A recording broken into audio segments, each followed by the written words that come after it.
Thanks very much, Sally, and welcome everybody. It's nice to have so many training officers here. It's a really important role that you're playing with ETP. We couldn't train anybody without trainers, so thank you for coming. I am I'm a training program director for the STP as well as the ETP, and my background is as an echocardiographer, so this is a course that I know quite well. Next slide, please, Sally.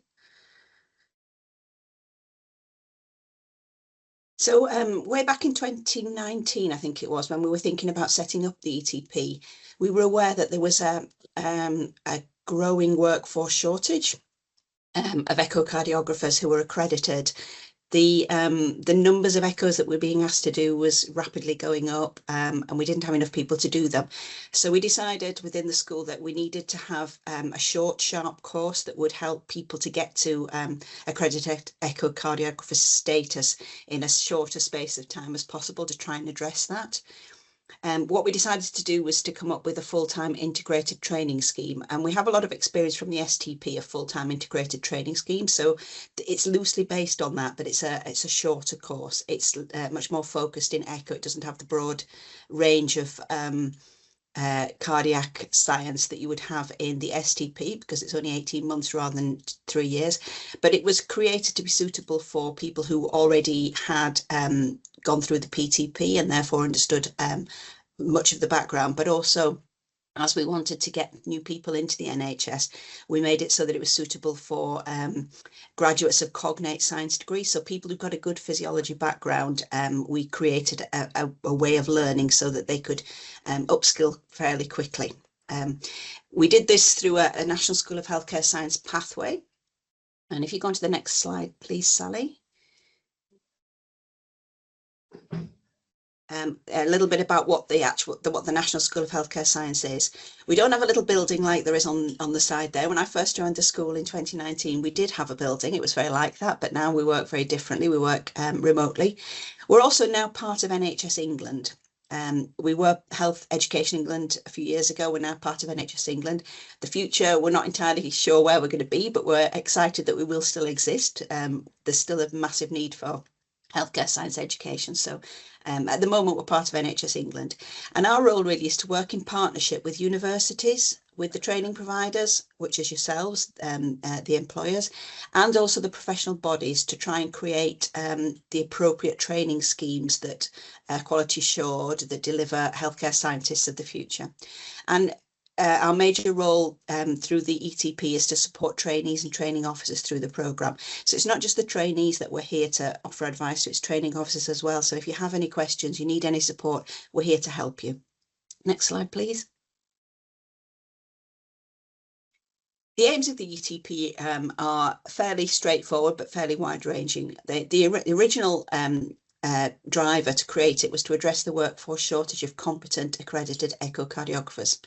And to do that, all the trainees need to acquire an appropriate level of underpinning scientific knowledge, develop those fine motor skills that they need to perform complex scientific and clinical roles. And we wanted them to acquire hands-on experience of a broad range of conditions and pathologies, and learn to make key judgments about complex facts and clinical situations. It's important that all our trainees are working effectively as a part of a multidisciplinary team. They'll all work directly with patients, and they will have a positive impact on patient care and outcomes. And we want everybody to demonstrate commitment to quality and proficiency in echocardiography. Next slide, please. So for trainees on the programme, there are 3 distinct elements that they need to complete to pass the programme. So they all take a postgraduate certificate in clinical echocardiography that is over the first 12 months of the programme, and it delivers the underpinning scientific content. At the same time, they're completing an e-portfolio of workplace-based assessment, and I'll speak a bit more about that as we go on, but that's the bit that you're responsible for, the workplace training. And whilst they're doing this, they'll be working towards their BSc accreditation. So they need to get to the stage where they've taken their first attempt at a BSc practical assessment by the end of the programme. Once they've managed all of those elements, they get a certificate of completion of the programme. Next slide, please. So the academic learning, which is delivered by one of 3 different universities, consists of 2 30-credit modules. So those 2 30-credit modules, one of them is the same as the STP trainees take as their specialist module in the 3rd year. The other module is one that was specifically created to provide the other knowledge that they need around that. And we've been lucky enough to have already had a curriculum review. So we've already made alterations to that module so that the learning that we had from the first couple of cohorts that went through has been applied, and we've changed that slightly so that there's a bit more ECG in it, a bit more about broader cardiology in there, and really looked at what it is they need to know. In those 2 30-credit modules, they will also have some assessments and examinations that are delivered by the university. And once they pass all that, they get the postgraduate certificate in clinical echocardiography. As I said, at the same time, they'll do work-based learning. So they'll do some modular training activities, which are based around what they're learning at university at the same time. So it's very integrated. They get the underpinning scientific knowledge, and then they learn to apply it in the workplace. So they'll use their e-portfolio to document all their training. The one we use is called OneFile, and it has all the work-based assessments and the training activities they need to complete all in there so that they can put in the evidence, and as training officers, you'll sign them off once they've reached the appropriate level. And the work-based assessments in there are DOPS, OCs and CBDs, and I'll talk a little bit more about those later. Next slide, please. So in the 18 months of the programme, as well as doing the PG Cert, which is usually finished within the first 12 months, the OneFile and BSc logbook and practical assessment training needs to be completed all within 18 months. Quite a short space of time, but they're supernumerary, they're in echo all the time. And what we've seen from the years we've been running the programme now is that this is definitely doable. Next slide, please. So we do have a number of webinars that you can attend to understand more about OneFile. So the trainees have one that's specifically for them. I think there's one this morning, so some of them might be on that. There's a specific one for trainers as well. And if you click on these links, it'll take you through to book it. We have them live, but we also usually record them. So if you aren't able to be free at the time that they're running, you can watch a recording of it. It's better to be there, I think, because you get to ask questions, but you know, the recordings are equally good. There's also a page of frequently asked questions, so that if there's something that's a common problem for trainees and it's been asked before, we'll put something on the website. But if you do have any queries at all, you can contact either ourselves or the digital team. The digital team run the OneFile, so they're perhaps the best people to ask technical questions about it. And to get their accounts, the trainees need to be proactive in this. They've been sent a form to ask for information. And once they fill that in with the information that's required, then the digital team can set up their accounts. So if you have a trainee who hasn't got the OneFile yet, just remind them that they need to fill in that form. Next slide, please. Most of you will probably know about the final assessment. I'm sure you've all been through it, so you'll understand how it works. So we always advise that the trainees do the first attempt of the written exam in spring. So that'll be March of next year. By that time, they'll have had all their academic information delivered. There might still be some assessments going on at the university, but they should have had all the lectures by then. And they'll have had time to settle in the department and become part of it. So the vast majority of our trainees will pass their written exam in the first March of the training programme. For those that don't, and there are a few that don't, they've got another opportunity to sit it then in the autumn.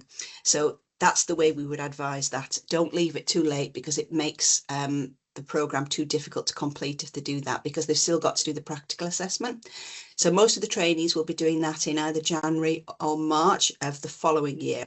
So March is the last attempt they will have within the programme. So it's 2025 now, so it'll be March 2027 that they'll need to have at least taken the first attempt at the practical assessment. If they need to do a resubmission of that, there is a 6-month window in the outside of the programme that they can do that within. So if they don't pass that first time, it's not the end of the world. They do have another opportunity according to the BSc rules. So they need to be ready. They need to be having their logbook, their written exam pass and everything ready so that they can do their practical assessment in March.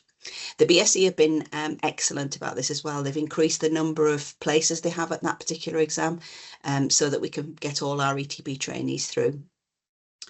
The logbook, as you know, is 250 cases. There's a practical scanning station and a Viva station. And I think Joe will tell you a lot more about this afternoon for anybody who isn't familiar with the current content of it. But any information you want is on the BSE website as well. Next slide, please. So the ETP training numbers, we started off with a pilot of 12 in 2020, and then we've had 60 plus trainees every year since then. So it's a fairly steady number. It's great. We see a lot of these people coming along really enthusiastic, a little bit daunted when they start because it's quite a frightening thing. But then they come out the other end, and the vast majority of them have passed, and they're excellent people at the end of it. Next slide, please. So just a little bit about the outcomes that we've had over the last few years. So the vast majority of our trainees have passed. There are still a number of trainees from the 2023 cohort active on the programme. A few have left. It wasn't what they expected it to be. So we have had a few leaving in the early days, and we have had a few people who failed. That means they haven't got the certificate of completion of the programme, but the vast majority of those that according to our rules have failed actually have gone on to get their BSc accreditation outside the programme. But I'll just talk a little bit on the next slide, if you can move on, Sally, please, about why people haven't passed. So a lot of people are still on the programme, and that includes things like maternity leave and EEC, which is our exceptional extenuating circumstances policy. So for trainees who've had circumstances that have affected their time on the programme, things like illness or maybe bereavement, things like that, they can apply for an extension. We know that you can't always control everything that's happening, and if you're taking more than a few weeks out of your training as sickness, then that can really affect your progress. So we do have a policy that you can refer your trainees to if they do have any challenges, and we'll give you advice on that. If you need any help on that, just contact us and we can talk you through the whole process. In the early days, we had a couple of problems with training delivery in that the trainees were not really supernumerary. So they were valid members of the department who were asked to do their normal tasks at the same time as doing the ETP, and that didn't really work. They do need to have as much time as possible in Echo. They need to be given as many lists as possible because that's the only way they're going to get the skills. They need to be supervised throughout, but they really need to get their hands on early on this programme. BSc accreditation not completed was a problem for some in the early days, again, that they didn't pass the theory early enough in the programme. So if they didn't take it in the first opportunity, they took it for the first time in the autumn, and then they needed reset. That meant that they couldn't complete the programme. So we really do push our trainees to take their first attempt in March.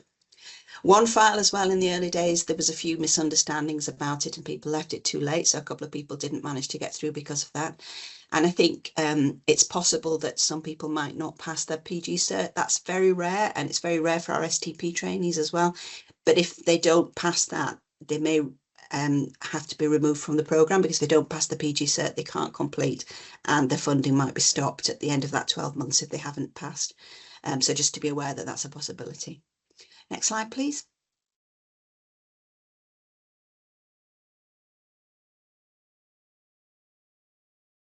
So a lot of people ask about statutory registration. So the ETP is not a direct route to equivalence for HCPC registration as a clinical scientist. It's not the same as the STP. The STP is a 3-year programme. It includes a lot more research-based training. There is some quality assurance, there is some kind of service improvement in the ETP, but there isn't the same focus that there is in the STP. So at the end of the 18 months on the ETP, trainees aren't ready for statutory registration, but that doesn't mean that they can't get that later on. So it's an important piece of evidence that they've done the ETP as part of their portfolio if they want to go for equivalence later on. It was developed for a specific need, and that was to get people to BSc accreditation, make sure that they were safe and competent echocardiographers. So it is different. It's got a different aim. But it also provides an additional route for ongoing professional and scientific development of the healthcare workforce. Next slide, please. And because our trainees exiting at the end of the ETP weren't yet ready for HCPC statutory registration, we worked with the Academy to create a register that was suitable for them. So we have the Accredited Specialist Echocardiographer Register, and this is a register run by the Academy, and to get on it you need to have a certificate of completion of the ETP. So it's really straightforward. Once trainees have passed their ETP, they go to the Academy and then get registered. Next slide, please. So the question is, can trainees achieve all this in 18 months? Yes, they can. The vast majority of our trainees do manage it in 18 months. Some of them take a little bit longer for reasons beyond their control, but they can do. And we think that the reasons that they can do that is because we've put a lot of extra support into this. So the first thing is that trainees are supernumerary. They're not doing 2 days a week in Echo and 3 days a week elsewhere. They're actually in Echo 5 days a week. So they really get immersed in it, and they learn very quickly. There's a lot of peer support from their ETP trainee colleagues. So when they go to university, they'll meet all these other trainees, and there's a huge network of support there that's good. BSE supports them massively through it. The academic learning they get really helps to underpin that knowledge, and it saves you as training officers having to kind of either deliver that yourselves or direct them to the right textbooks. So that academic learning really sets the foundations for it. The school supports the trainees, so any problems they might have, any problems you might have as training officers, we're here to help you. We've also been able to find some funding for training officer time. So each of you as a training officer, there should be some money accompanying the funding for your trainee, which is equivalent to 0.1 whole-time equivalent of a Band 8A, and that's in there to recognise that the job that you're doing and to try and allow for you to have some extra time to do that.